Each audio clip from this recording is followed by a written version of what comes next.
Also on this, Stephen Schmidt, known as Dr. Politics, joins us. He's a political science professor at Iowa State University, joining us from Ames, Iowa.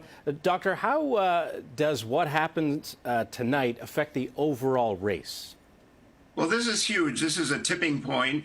Obviously, for Bernie Sanders, if he has a huge victory, it infuses a lot of oxygen into his campaign. He needs to win. He needs to win a lot of delegates.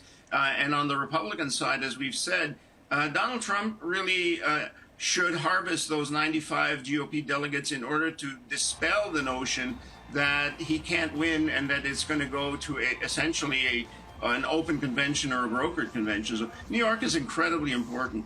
Now, will anything but a big win be considered a loss for Clinton in New York, considering her record there?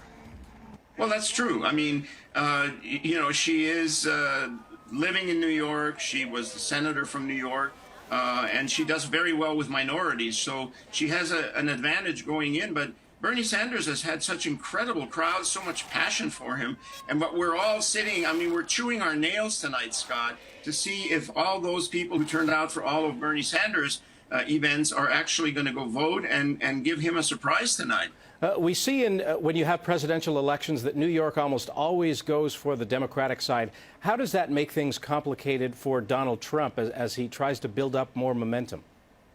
Well, it's true, and it's also true of Hillary Clinton in a sense that she has won a lot of delegates in states where the Democratic candidate in November never wins. In the South, for example, even though she got a lot of votes in the primaries. And the same is true for Donald Trump, that, he has to be able to sell himself in November, not only as the Republican candidate, but as the candidate who can bring the country together, who can bring jobs back and do all the rest of it.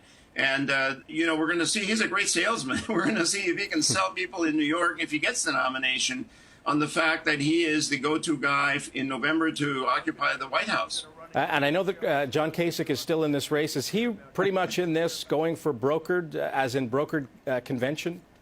Well, it's very interesting, and Kasich is someone we don't mention very often, but it is true that he hopes to come in second in New York, which would be very nice for him. It would be a little bump after he won in his home state.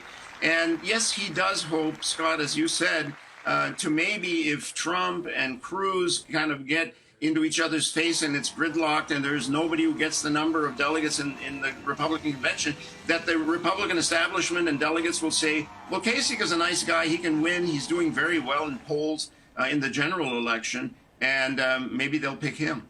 Stephen, last question here. We saw last night Donald Trump misspeaking, referencing 7/11 instead of 9/11. Do you think that has an effect on this vote? I think they're going to send him a check, or maybe they're going to sue him if they don't like him. But yes, in the heat of the campaign, no, I don't think it's going to make any difference. People dismiss all those things. I lived in New York for 5 years, going to Columbia University. I know New Yorkers, and, things wash over New Yorkers very easily, and they, they're humorous, and they don't care about things like that. Stephen Schmidt, Dr. Politics at Iowa State University, thank you very much once again. Thanks, Scott.